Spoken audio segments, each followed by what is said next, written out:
Graphing linear equations. After watching this video, I will be able to identify linear equations. First, you need to make sure you know how to write an ordered pair. So for example, if I have a coordinate grid, like my image below, and I'm trying to find the ordered pair for letter M is this point in blue now. So I need to go on my x-axis first. So it's on number 7. So x-axis is left or right.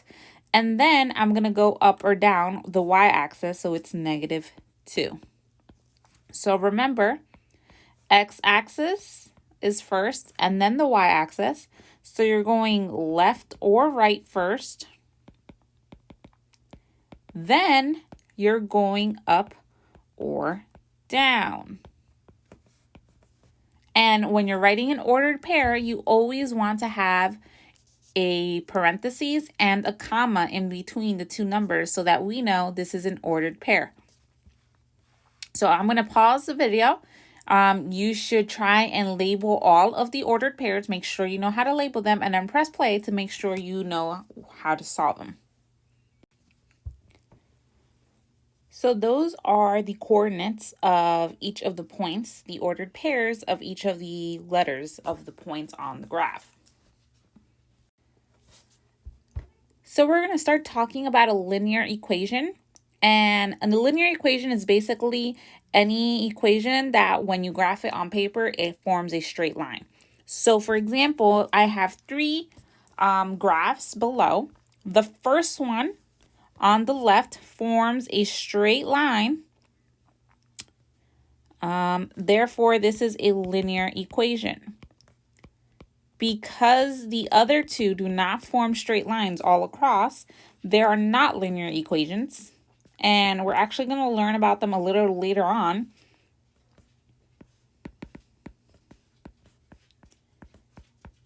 The middle one is actually known as a quadratic. And the other one, the last one on the right, you will get to hopefully in Algebra 2. There's a special way or a standard form of writing a linear equation. And that's basically, it's going to have 2 variables. It's going to have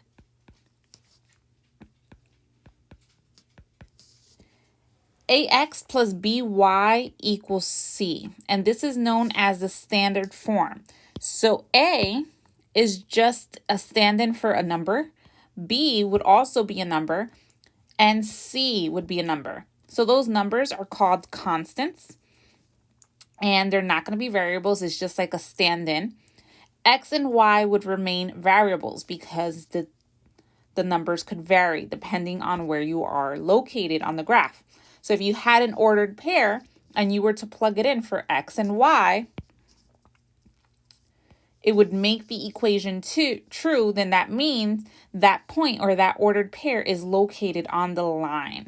So this is the standard form of writing a linear equation, meaning any equation that forms a straight line.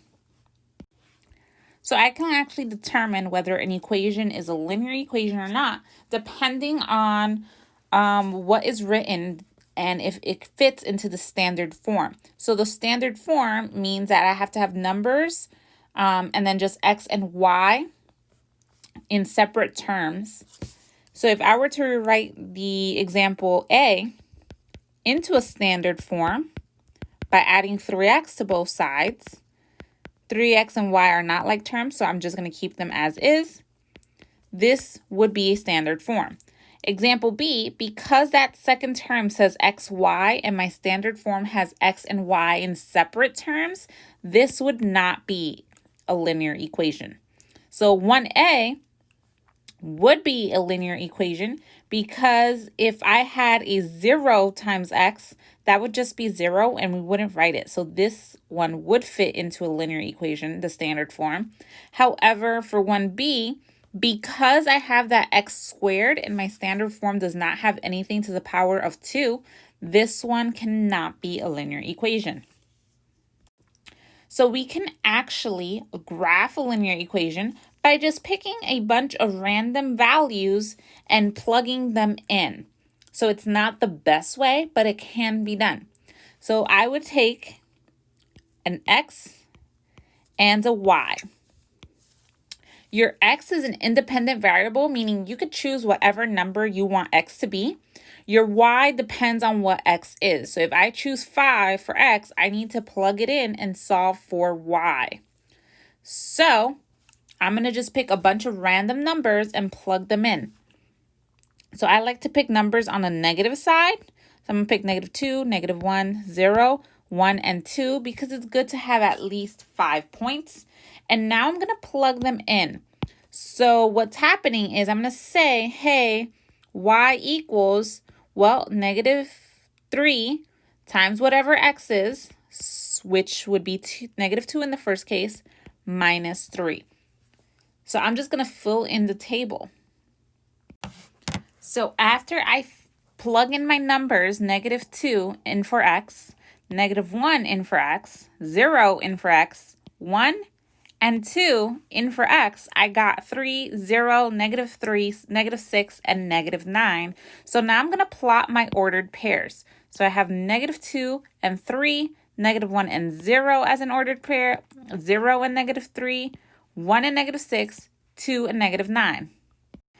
So after I plotted my points, I noticed that my 2, -9 actually didn't fit in the graph because my graph was not scaled to fit -9. It stopped at -6. So I just didn't really write it. But I have 4 points. So I'm just going to connect the dots. If you're working on paper, you would use a nice ruler for this. If you're working on an edge elastic assignment, the graph will be done for you, meaning you can just plot the points and the graph will do it for you. The computer will do it for you. But if you're doing this on paper for notes, you definitely want to pick something straight to try and make your line so you can get the most accurate graph. So that is one way that we can graph a linear equation. Now, this is not the best way, and as we continue on in this chapter, we're going to learn many different ways to graph them, and eventually you'll see that it actually won't take as long.